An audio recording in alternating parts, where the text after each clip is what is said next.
Arrête-toi avec tes petits proutes là. Attention hein. Bonjour et bienvenue pour cette nouvelle vidéo sur la chaîne de Sailor Mom. Ça fait maintenant plusieurs mois que j'ai commencé ces vidéos et évidemment j'en ai parlé à mon entourage, donc la famille, les amis.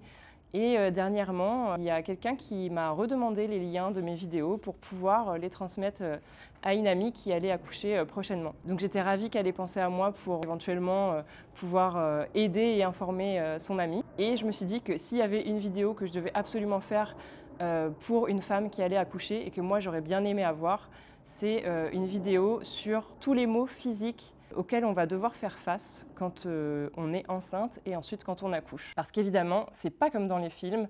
Ce qu'on veut bien nous montrer, c'est souvent les petites nausées du matin, un accouchement sur le dos où papa tient la main et tout le monde sourit. Évidemment, c'est bien plus complexe que ça et c'est surtout aussi plein de petits bouleversements physiques auxquels on ne s'attend pas si les femmes de notre entourage qui ont eu des enfants ne l'ont pas évoqué. Le but ici, comme pour le reste de ces vidéos, c'est toujours d'apporter une dimension pédagogique à tout ce qui concerne donc la maternité et la parentalité et d'arrêter les mythes et les tabous en fait. C'est important qu'une femme qui porte un enfant en elle et qui se pose des questions soit accompagnée, donc que ce soit à travers des vidéos ou à travers des professionnels en réel. Et surtout qu'elle constate qu'elle n'est pas seule. Donc je pense que je vais commencer la vidéo par une chronologie toute simple de on tombe enceinte, donc la grossesse, et puis ensuite l'accouchement, et les premiers jours suite à l'accouchement. Donc je pense que vous remarquerez quelque chose dans cette vidéo, c'est que quand on parle de la grossesse, de l'accouchement et puis du postpartum, c'est que c'est un champ lexical qui est très lié à la guerre. Voilà, on parle de délivrance, on parle, vous verrez plus tard, de tranchée, pas mal de mots avec des sonorités un peu dures. Et forcément, je trouve que ça aide pas à se mettre dans un bon mood quand on vient d'accoucher. Donc on va découvrir ensemble un peu tout ce qui se passe dans notre corps quand on vient d'accoucher et on va essayer de dédramatiser un peu tout ça. Le premier mot qu'on identifie assez facilement voilà, à la télé, au cinéma, etc. et qu'on observe surtout le matin, c'est les nausées. Les nausées, spoiler alert, dans la réalité, elles ne sont pas que le matin, c'est possible, mais elles peuvent aussi durer toute la journée. Et je peux en témoigner puisque moi j'ai eu des nausées qui étaient du matin au soir et je connais des femmes qui ont même subi la nuit. Donc ça peut être très dur et il faut avoir vraiment un mental pour réussir à passer au-delà parce que ça peut vraiment être handicapant. Pour ma part, j'avais des nausées et vomissements, donc vraiment tous les jours j'y passais, je vomissais. Les odeurs, ça devient insupportable, les contacts physiques, ça peut devenir un problème aussi. Et donc vous imaginez bien que quand on doit aller au boulot et prendre les transports en commun, ça devient une mission, voire impossible en fait. Moi, pour cette deuxième grossesse, j'ai dû dire à mes employeurs, qui heureusement étaient très compréhensifs, je vais devoir rester à la maison parce que je ne vais pas réussir à assumer, physiquement, je ne vais pas avoir la force de me rendre au travail. Donc ils m'ont quand même autorisé à faire 2 mois de télétravail.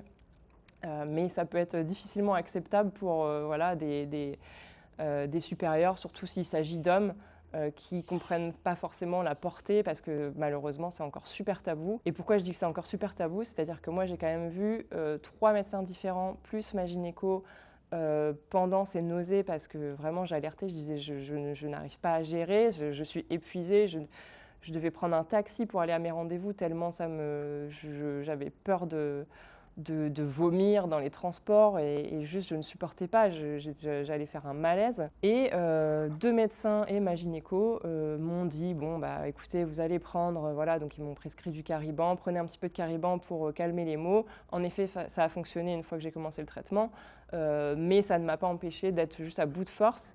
Et c'est plus tard en allant voir un 3e médecin pour un autre sujet un peu plus tard dans la grossesse que j'ai évoqué ces nausées, le fait que j'avais perdu des forces et du poids et il m'a dit mais on aurait dû vous prescrire un arrêt et si ce n'est pas le cas, si le médecin ne propose pas, il faut demander, en fait c'est la nature, il ne faut pas forcer et aller vous épuiser alors que vous êtes en train de construire un petit être au creux de vous à forcer pour des obligations professionnelles. Il faut savoir en fait dire stop. Donc ça m'a un peu rassurée d'avoir ce 3e avis et de me dire ok j'ai pas osé mais j'aurais dû demander un arrêt, c'est pas un drame et je demande pas à la lune de dire là physiquement je suis à bout de force, il faut que je me repose. Et les nausées je disais c'est handicapant mais c'est vrai que ça peut vraiment être un calvaire Moi, c'était pendant 3 mois, et c'était le cas pour mes 2 grossesses. Chaque jour, je devais me dire: «OK, un jour de plus, il faut tenir et à la fin de cette journée, ça se finira et on verra demain comment ça se passe». C'est vraiment très dur et ça amorce quand même, de manière assez négative, le début d'une grossesse. Jour par jour, pendant 3 mois, on a l'impression qu'on n'en verra jamais le bout. On se dit: «Mais ça se trouve, ça va être comme ça jusqu'au 9e mois». On a vraiment tendance à perdre espoir, ça joue vraiment sur le mental. Autres mots qui peuvent arriver et qu'il ne faut surtout pas négliger, mais je pense que dans la plupart des cas, les médecins voilà, alertent là-dessus et disent s'il y a le moindre signe, si vous avez le moindre doute, venez consulter. C'est évidemment si vous perdez du sang. Ça peut arriver, on appelle ça le spotting. Donc le spotting, ça peut être totalement bénin.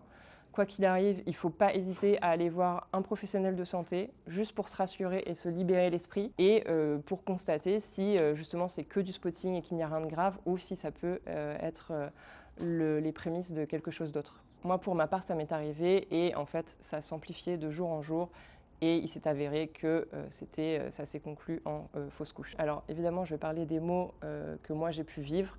Et il existe de multiples situations, de multiples ressentis physiques.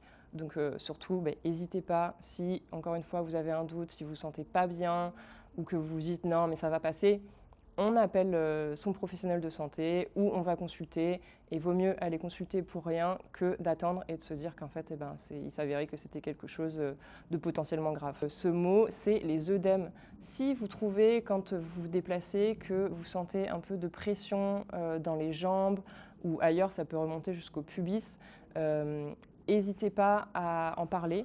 Moi, j'ai eu ce sujet et en fait, j'en ai pas parlé en me disant non, mais c'est pas grand chose, c'est parce que j'ai beaucoup marché aujourd'hui, le ventre appuie un petit peu sur les jambes. Et en fait, à la fin de la grossesse, j'ai évoqué la chose et on m'a dit ah bah c'était sans doute un œdème. Et donc, j'aurais dû avoir des bas de contention. Je les ai eu post-grossesse, mais je pense que j'aurais dû en avoir pendant la grossesse et que ça m'aurait sans doute soulagée et peut-être, heureusement, je n'ai pas eu de soucis, mais peut-être éviter d'éventuels problèmes. Si vous avez une sensation peut-être de jambes lourdes, que vous avez l'impression que la circulation est bloquée quelque part, que ça vous serre, c'est peut-être ça, et encore une fois, il faut aller consulter. Passez le premier trimestre avec les grossesses, passez les éventuels maux donc, que vous aurez pu ressentir durant le 2e et 3e trimestre, on arrive à l'accouchement. L'accouchement, c'est pareil, il y a beaucoup de mythes et de légendes urbaines à déconstruire un petit peu par rapport à ce qu'on peut voir, encore une fois, à la télé. C'est pas toujours la perte des os, la poche des os qui se rompt et la femme qui se retrouve toute mouillée ou l'eau qui tombe sous sa jupe et vite il faut aller à la maternité. Parfois il n'y a rien de tout ça. Et il faut essayer d'observer un petit peu et surtout écouter, puisqu'on peut juste avoir les contractions qui commencent. Et donc, au bout d'un moment, quand les contractions seront suffisamment rapprochées, il faudra se rendre à la maternité.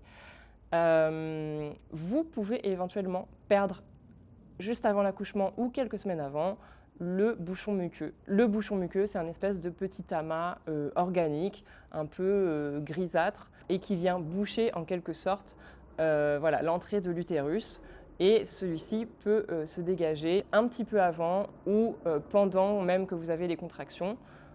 C'est pas forcément signe que vous allez accoucher tout de suite, mais voilà, il faut savoir qu'il existe, parce que si forcément vous n'en avez jamais entendu parler et que vous retrouvez ça par surprise un matin dans les toilettes ou peut-être dans votre culotte, ça peut surprendre, c'est tout à fait normal. Après, encore une fois, si vous avez un doute sur si c'est le bouchon muqueux, si c'est autre chose, on consulte. On ne reste pas seul avec ces questions. On parlait de la perte des os. La perte des os, elle peut être donc assez conséquente ou ça peut juste être une fissure. Donc si on sent qu'on est un peu mouillé, qu'on trouve ça assez anormal, on va appeler la maternité ou on se déplace, parce que une fissure, ça veut dire qu'il faut être tout de suite prise en charge, dans le sens où à partir du moment où la poche des os est rompue, que ce soit entièrement ou fissurée, il peut y avoir des risques d'infection bactériologique. Et donc là, il faut être pris en charge à la maternité et ils vous indiqueront ensuite comment va se passer le processus. Moi, ça ne m'est jamais arrivé, c'est arrivé à des amis, donc c'est pour ça que je peux en parler et expliquer ce qui se passe. Et également, si vous perdez les os et que vous constatez que les os sont vertes, ça fait un peu science-fiction, mais tout est normal. En fait, il se trouve que le liquide amniotique est peut-être déjà contaminé. Donc là, c'est pareil, si c'est coloré, il faut aller consulter tout de suite et à la maternité, on va vous prendre en charge. Pour ce qui est des contractions, les contractions, on vous l'expliquera lors de vos rendez-vous sage-femme ou à la maternité. On se déplace à la maternité lorsqu'elles sont suffisamment rapprochées. Donc il me semble que c'est à partir du moment où on ressent des contractions toutes les 5 minutes pendant 1 heure, là, qu'on est mal ou non, il faut se déplacer à la maternité et sur place, ils vont vous monitorer, ils vont regarder si en effet les contractions sont suffisamment rapprochées et ce pendant un moment ou si ça se calme et que vous pouvez rentrer chez vous. Les contractions rapprochées et le fait de se rendre à la maternité ne veut pas dire que vous allez accoucher tout de suite, que le travail a commencé. C'est simplement que les contractions commencent et puis ensuite quand vous aurez les contractions de poussée, ça vous sentirez la différence plutôt si vous êtes sans péri ou peut-être avec péri ambulatoire. Vous sentirez vraiment une différence entre les contractions qui annoncent que voilà, vous allez sans doute accoucher et les contractions de poussée où là vraiment c'est le moment où bébé va sortir. Donc pendant l'accouchement, il se trouve, je vais en parler parce que pour ma part j'ai trouvé ça assez impressionnant, il se trouve qu'il y a quand même énormément de fluides qui sortent, et notamment quand bébé sort, il y a de l'eau, du sang, etc. Et moi, ça m'a assez impressionnée. Donc, il ne faut pas être choqué de tous les fluides que vous allez pouvoir sortir, parce qu'en fait, quand bébé sort, voilà, il y a tout le liquide avec lui qui sort, qui se trouvait dans le placenta. Et justement, le placenta, il va devoir sortir lui aussi après bébé. Donc, en général, je crois que les sages-femmes attendent à peu près une demi-heure pour ensuite essayer de délivrer le placenta, auquel cas sinon il peut y avoir des risques d'hémorragie, etc. Il peut y avoir des problèmes si le placenta ne sort pas. Donc vous accouchez 2 fois en quelque sorte, et ça c'est vrai que il faut le savoir. On se dit ah, un petit bébé, j'accouche et tout va bien, c'est fini, je ne suis plus enceinte, je retrouve mon corps. Non, et il y a d'autres choses qui vont se passer. Une chose aussi dont vous n'aurez peut-être pas entendu parler, encore une fois on est dans un champ lexical un peu où voilà, c'est le feu, ça pète. Lorsque on va pousser pour sortir bébé et que la tête sort, on peut ressentir ce que l'on appelle le cercle de feu. Et en fait, c'est simplement le vagin qui s'étire tellement pour passer la tête de bébé, qui est le plus gros en fait à passer, qu'on ressent une sensation de brûlure vraiment, comme si on tirait trop sur du caoutchouc. Je ne sais pas comment décrire ça, mais voilà, ça va brûler vraiment tout autour de la sortie. Et on appelle ça donc le cercle de feu. Moi, je ne l'ai pas trop ressenti pour ma première parce que ayant accouché sans péridurale, c'était... voilà, il y avait trop d'autres choses qui se passaient, d'autres douleurs. En revanche, pour la deuxième, je l'ai un peu plus senti. Donc, le cercle de feu, retenez. Une fois que bébé est sorti, eh bien voilà, on est contente. Et comme je le disais, on ne retrouve pas notre corps tout de suite. Moi, j'étais assez surprise de voir dans quel état j'étais une fois que j'étais alitée avec mon bébé à côté de moi dans son berceau. C'est assez rigolo les premières fois où on va aux toilettes parce que c'est quelque chose d'assez épique. Bon, déjà, ça brûle, hein, ça fait mal. Si vous avez peut-être eu des déchirures ou quoi, ça va brûler.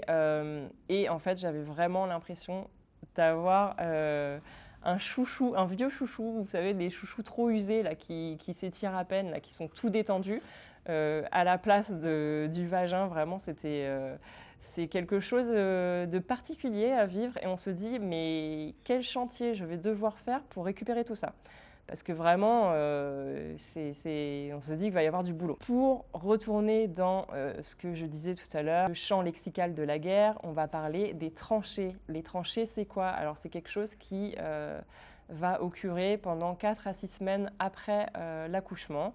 Vous allez tout simplement perdre du sang, et ce sang, il s'agit de tout voilà, les fluides qu'il y a pu avoir dans votre ventre quand vous aviez bébé, et l'utérus se contractant pour essayer de se remonter et de se remettre à sa place initiale, il va continuer comme ça à évacuer un peu de sang. Donc moi, pour mon premier accouchement, ça a duré 6 semaines, et ensuite ma deuxième, ça a duré 4 semaines. Donc c'est un peu comme des règles en fait que vous pouvez avoir, voilà, comme ça tous les jours. Et ça, c'est pareil, c'est quelque chose dont on ne parle pas. Ça impacte pas mal le quotidien, mine de rien. On n'a pas eu de règles pendant 9 mois, et là, d'un seul coup, on saigne pendant 4 à 6 semaines. C'est assez important et ça peut fatiguer. Que vous allaitiez ou non, il va vous arriver quelque chose d'assez impressionnant au niveau de la poitrine également, c'est la montée de lait. La montée de lait, ça va vous faire une poitrine de Lolo Ferrari. Je reviens encore avec mes refs des années 90, mais vraiment, moi, en me regardant dans le miroir la première fois, j'ai dit mais waouh, j'avais 2 ballons de foot à la place de la poitrine. En fait, ce qui se passe quand on vient d'accoucher de bébé, si tout s'est bien passé et que c'était plutôt naturel, qu'ensuite il y a une intervention par césarienne ou par voie basse, le corps va se mettre en route, les hormones vont donner des signaux disant bah voilà, le bébé est arrivé, il est temps de lui donner à manger.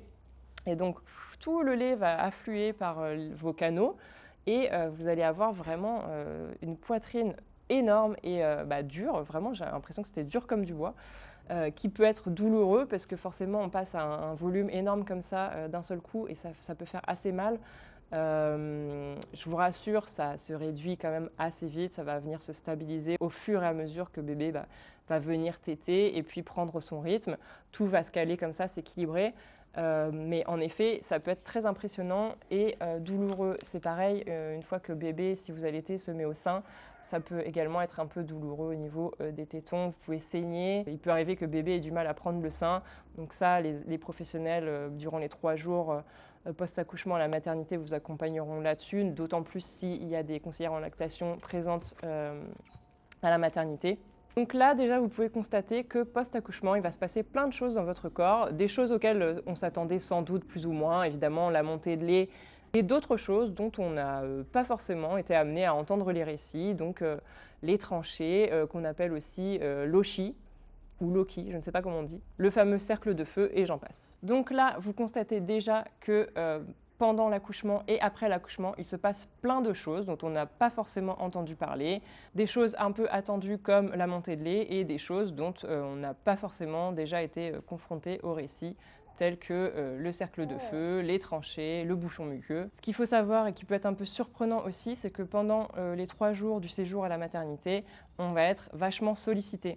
Vous n'allez pas vraiment être tranquille. Depuis le Covid, il n'y a plus trop de visites autorisées. En tout cas, je sais que c'est le cas à la maternité de Nanterre. Il y a simplement le conjoint qui est autorisé à venir rendre visite et les enfants, éventuellement grands frères, grandes sœurs, entre 17 et 19 heures. Mais maintenant, on a plutôt le parti pris de laisser la mère tranquille et se reposer. Donc vous n'allez pas être tranquille. Pourquoi ? Parce que vous allez avoir les visites des sages-femmes, des auxiliaires, des médecins, et ils vont venir en fait checker comment vous allez, comment va bébé.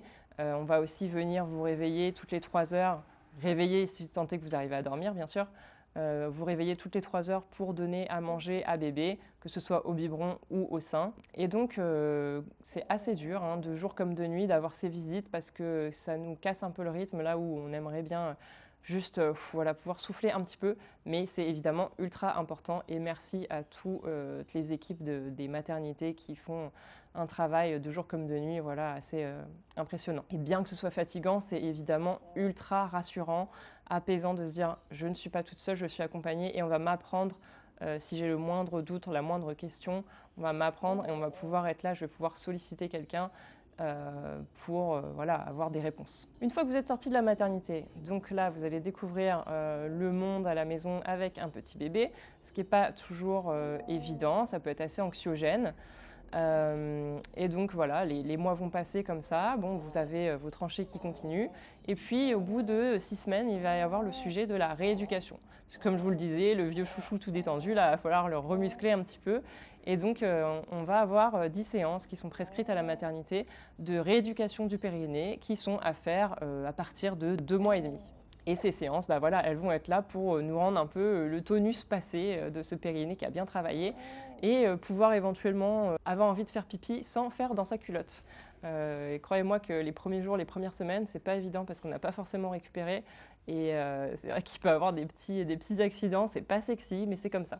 Une fois que vous avez passé ces séances de rééducation, donc le nombre va varier, mais en général on en prescrit jusqu'à 10, vous avez retrouvé à peu près une forme au niveau de, voilà, de tout ce qui se passe en bas. Vous avez aussi récupéré un petit peu d'énergie, on va dire, et vous allez pouvoir éventuellement reprendre le sport. Donc si je ne dis pas de bêtises, le sport, on peut le reprendre au bout de 6 mois, puisqu'il faut éviter tout ce qui est sport à impact, donc course, levée de poids, etc. On évite jusqu'à 6 mois parce qu'en fait, toute votre ceinture abdominale, lorsque vous avez eu bébé dans votre ventre, donc votre ventre a grossi et les abdos se sont écartés. Donc il faut éviter tout sport à impact puisque vous n'avez plus de quoi maintenir, que ce soit au niveau des abdos et du bas puisque le périnée est encore trop souple. il peut arriver qu'on fasse une descente d'organes. Donc voilà, on évite tout sport à impact jusqu'à 6 mois. Et ensuite, voilà, c'est une reconstruction, hein, c'est un chantier pendant plusieurs mois. Encore une fois, c'est voilà, des mots pas très beaux, mais c'est un peu ça. Moi, en tout cas, c'est comme ça que je l'ai ressenti. Et il a fallu travailler les semaines se suivant, voilà, à retrouver un peu notre corps. C'est tout pour cette vidéo. J'espère que ça aura pu vous informer un minimum sur tout ce qui va se passer dans votre corps. Donc les choses à retenir, c'est évidemment de ne jamais rester avec ces doutes. Si on a une petite douleur, un petit même inconfort, on va consulter. Personne ne vous jettera la pierre d'aller consulter pour rien. Vaut mieux que vous y alliez et qu'on vous dise mais non, tout va bien, il n'y a rien, que d'attendre en se disant bon, je me sens un peu inconfortable, mais je pense que c'est ok, je vais prendre sur moi, et qu'au final, voilà, c'était des symptômes de, que sais-je, prééclampsie ou autre. Surtout, on va toujours voir un professionnel de santé qui va lui pouvoir checker et nous guider. Il ne faut pas oublier que, évidemment, on vit tout ça physiquement, mais psychologiquement, ça impacte également. Donc, si vous sentez que vous avez besoin d'aide, si vous sentez qu'au quotidien, vous n'arrivez pas à gérer, si vous sentez que vous êtes tout le temps d'humeur négative, que vous pleurez, là aussi, allez consulter un professionnel de santé. Ne restez pas tout seul avec vos pensées intrusives, vos idées noires, votre éventuellement dépression qui commence. C'est important de le prendre en charge dès le début pour que vous puissiez vivre un postpartum suffisamment accompagné et épanouissant une fois que vous aurez repris le dessus. Tout ce que je peux vous souhaiter du coup, c'est voilà, maintenant que vous avez toutes ces petites clés en main, de vivre le plus bel accouchement qui soit, si possible, et le plus beau postpartum qui soit. Il faut qu'on continue à échanger entre nous, à informer de, voilà, de ce qui se passe dans notre corps. Ok, c'est pas sexy, ça parle de sang, ça parle de fluide, mais c'est ça l'accouchement. C'est pas que des étoiles dans les yeux et un corps qui redevient comme par magie lui-même dès que le bébé est sorti. L'accouchement, ce n'est pas la fin de la grossesse finalement. Moi, je mets tout ça dans une même case. Il y a la grossesse, donc avec ses mots, et puis il y a l'accouchement, et puis il y a l'après, le postpartum, et surtout les premiers jours qui sont vraiment très particuliers puisque on va subir quand même encore beaucoup de choses. Donc bel accouchement à vous, beau postpartum, et à très vite pour une nouvelle vidéo. Say that love,